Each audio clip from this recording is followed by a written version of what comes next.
नागरिकांतर्फे सर्वप्रथम मी आपले मनपूर्वक आभार मानतो,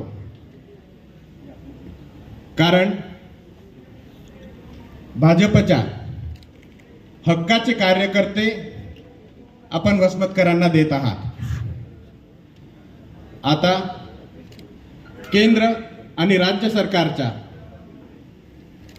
विकासाचा प्रवाह वसमतच्या शेवटच्या घटकापर्यंत पोहोचविण्याचं काम आपण सर्वजण मिळून करणार आहोत।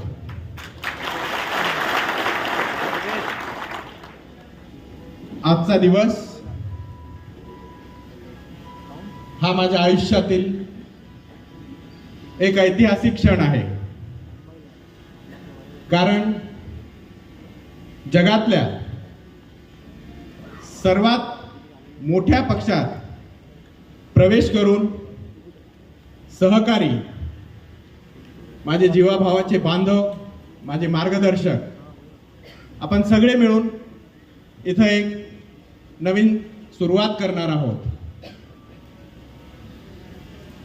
आज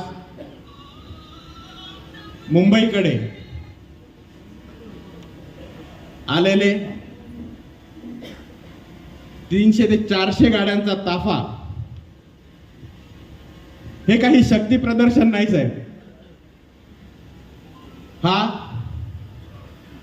विश्वास आणि नात्याचा हा एक प्रवास आहे। या सर्वांनी एकमताने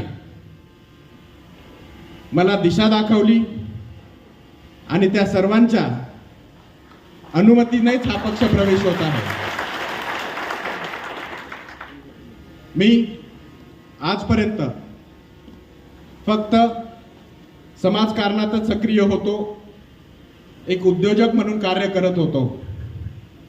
त्या माध्यमातून आणि वडिलांचा आदर्श घेऊन जनतेसाठी जे काही करता येईल ते आजपर्यंत मी केलेलं आहे, हे आपल्या सगळ्यांना माहीतच आहे। पण आपल्या सरकारच्या योजनांचा लाभ भारतीय जनता पार्टीच्या माध्यमातून चांगल्या प्रकारे आपल्या नागरिकांपर्यंत आपण पोहोचवू शकतो। त्या माध्यमातून अधिकाधिक समाज घटकांसाठी कामही करता येईल, याची जाणीव जेव्हा आपल्या सगळ्यांसोबत चर्चा केली त्यावेळी या गोष्टीची जाणीव झाली आणि आपल्या ऐक्याची, आपल्या संघटनेची ताकद ओळखून आणि भारतीय जनता पार्टी यांच्या कार्याची, विकासाच्या धोरणांची ताकद ओळखून माझ्या बांधवांनी आग्रह धरला आणि आम्ही आज सगळेजण मिळून आपल्या पक्षामध्ये प्रवेश करून जनसेवेचे कार्य अधिक मोठ्या प्रमाणावर करण्यासाठी आम्ही कटिबद्ध आहोत। देशात आदरणीय नरेंद्र मोदीजींच्या नेतृत्वाखाली आपला देश अग्रेसर ठरत आहे। राज्यात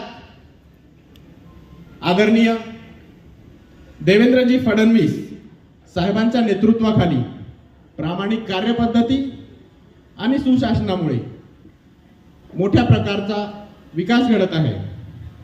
त्यांच्या नेतृत्वात आपण खरोखर लोककेंद्रित कार्य करू शकतो असा मला इथे नक्कीच विश्वास वाटतो। आपल्या विकासाभिमुख विचारांना आणि संघटन कौशल्याला योग्य व्यासपीठ म्हणून आज आपण भारतीय जनता पार्टीत प्रवेश करत आहोत। हम तुम्हारे साथ हैं। 2 वेळा आपण सर्वांनी साहेबांना आपल्या मतदारसंघाचं प्रतिनिधित्व करण्याची संधी दिली आणि त्यांच्या संस्कारांचा, त्यांची स्वच्छ प्रतिमा, त्यांची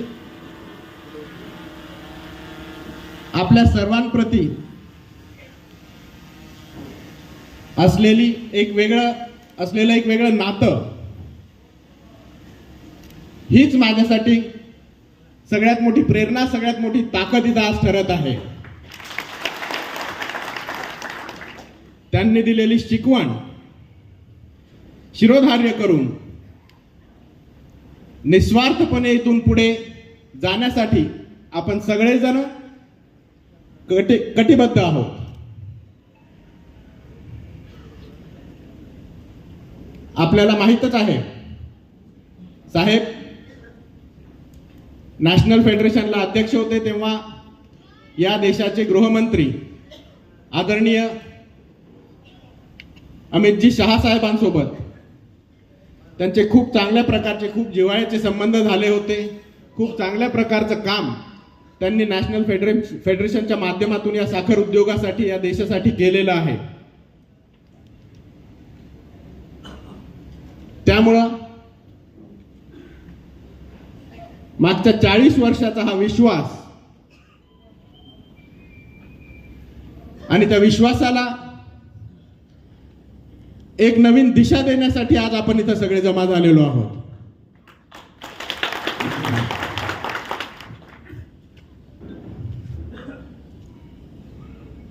आपल्या मतदारसंघात साखर कारखान्यांच्या माध्यमातून, इतर प्रोजेक्टच्या माध्यमातून, शिक्षण संस्थांच्या माध्यमातून रोजगाराच्या ज्या उपलब्ध संधी झालेल्या आहेत आणि अशाच प्रकारचे नवनवीन उद्योग आपण बघत असाल, येणाऱ्या काळातही आपण उभे करणार आहोत. आणि आपल्या वसमतचा आवाज आपल्या सगळ्यांच्या आशीर्वादाने आणि पाठबळाने राज्य आणि देश पातळीवर पोहोचण्याचा आपला इथे संकल्प असणार आहे.